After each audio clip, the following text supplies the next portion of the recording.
I get like a chocolate milk, more of like a dark chocolate. Sometimes by Retro Hill, I can get a dark cherry, but chocolate, cocoa, coffee, maybe some nuttiness, but I get mostly chocolate from this one. This is the 1964. Not as expensive as the 1926, however, the 1926 at my local brick and mortar, it is a $20 stick for the 1926. That's about this size, the Hermoso.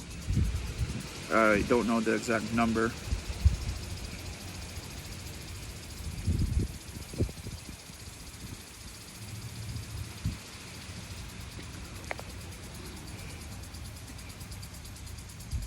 Spice on the Retro Hill. A lot of spice. With the 1926. You get that without the Retro Hill. Of course, you'll get more with the Retro Hill. This is a 1964. Spice is sort of like a note that's more in the back. 1964, this is more chocolate-like. This is more. This is the natural leaf. Same thing with the 1926. When I tried the 1926, it was a natural leaf. It wasn't Maduro. I haven't tried the Maduros yet. This is sun-grown natural. And now, yeah, I'm getting chocolate. I'm still getting chocolate. The one thing that's nice about these cigars is that the taste, it has a really good aftertaste when you're done smoking. Yesterday I tried the 1926, and 10 minutes after I had a Baja Blast that cleansed my palate because I was about to eat dinner. I know I didn't eat before I had a 1926, trust me, I felt it. I was really hungry after. It wasn't smart doing that, but I had some Baja Blast to counter the if I did have a neck crash, because you can get buzzed off of these.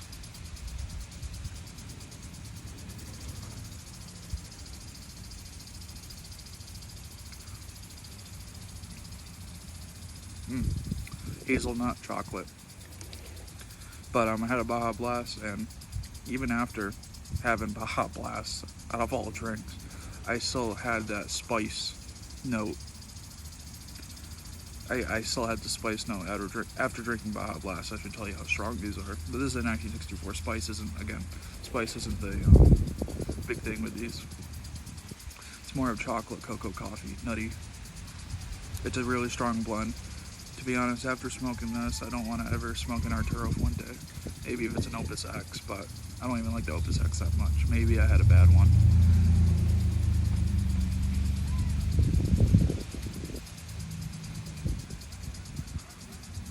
As I get a bunch of smoke in my eye. Yeah, really smoky cigar too. It's windy out. Not the preferable smoking weather.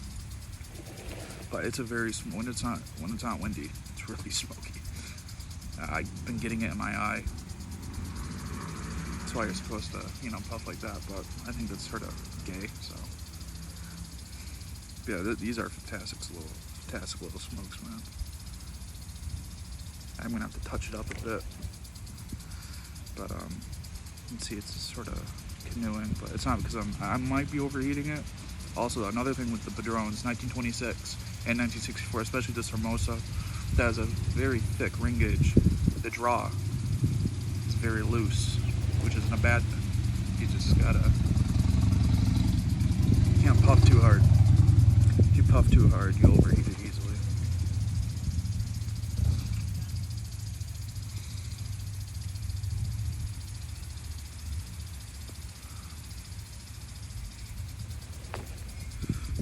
Yeah, this is a fantastic little smoke.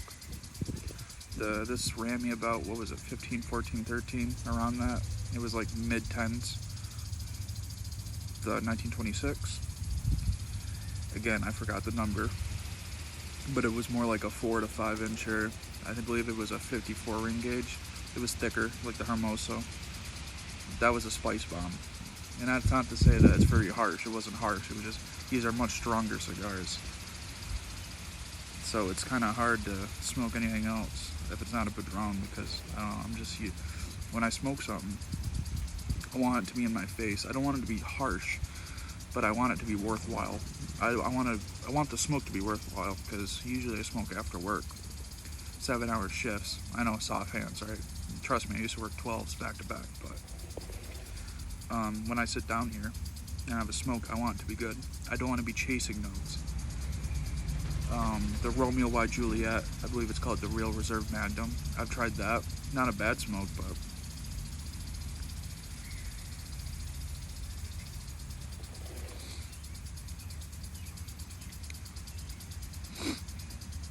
I'm always chasing notes. That's what I mean by that. When I say I'm chasing notes,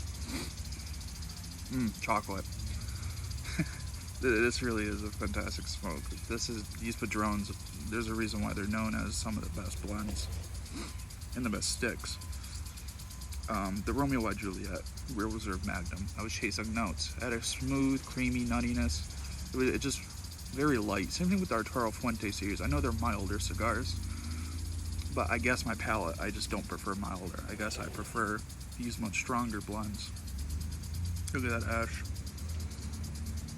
God, I love these things. But yeah, these are very strong. They sort of put mild cigars to shame, to me. Because again, when I sit down and smoke, I don't want to be puffing.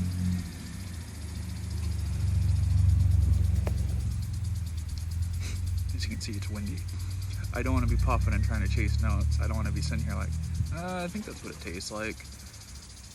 No, with these, God, these are fucking good, man. These are insanely good.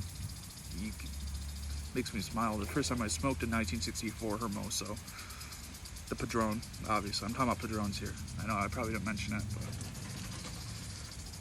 when I smoked this thing the first time, and I took my first retro hell, I was like, holy fuck. I was blown away. 1926, which I tried yesterday. I was used to somewhat of the blend. I don't believe, I mean, it is Nicaraguan, I believe. Pretty sure. Everything is Nicaraguan with these. Pretty sure. So I was blown away. So I was used to a Padron by now. After that 26, that was more of leather, spice. Still have some like the cocoa coffee type notes, but the spice and leather, that was the strongest to me.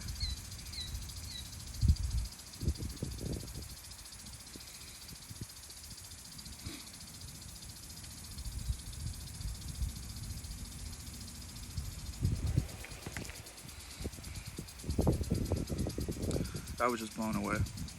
I've never had cigars like these before, and I've started from backwoods and I went all the way to, when I was a kid, younger, like 4 years ago, my first cigar was a cigarello, if you will, was a backwoods. And that's what I used to puff on every now and then. Those are terrible. I'm talking about backwoods as in like the tobacco that comes in them. Those are truly, I mean, for the price, you get what you get. But I started all the way from those, and this was, I've been trying Arturo Fuentes. I've tried Ashton, the VSG.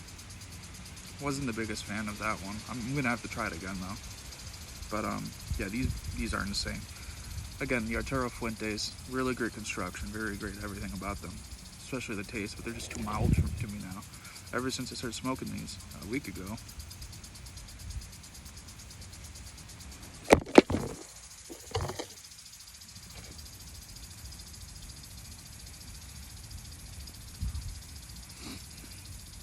It's like everything else is ruined for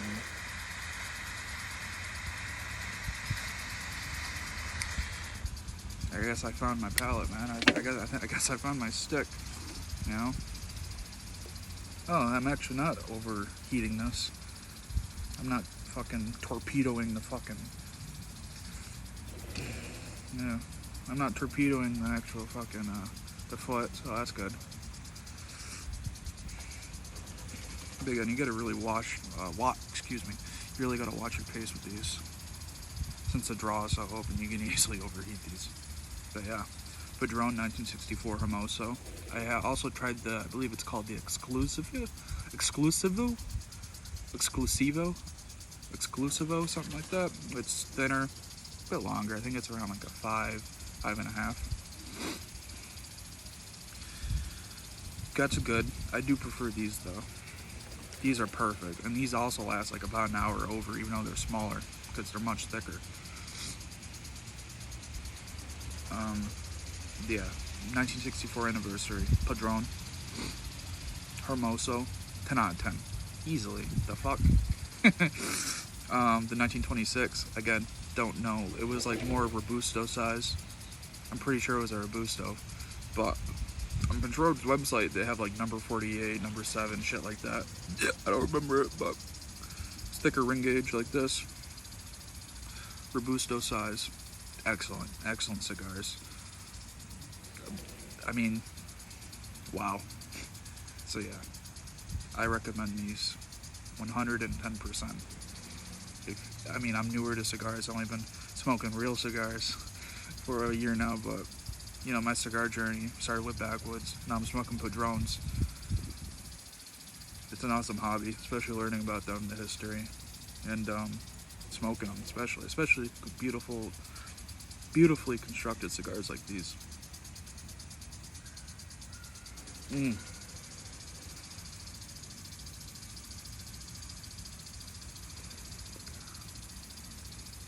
That smoke, that taste, milk chocolate, man. I mean, incredible.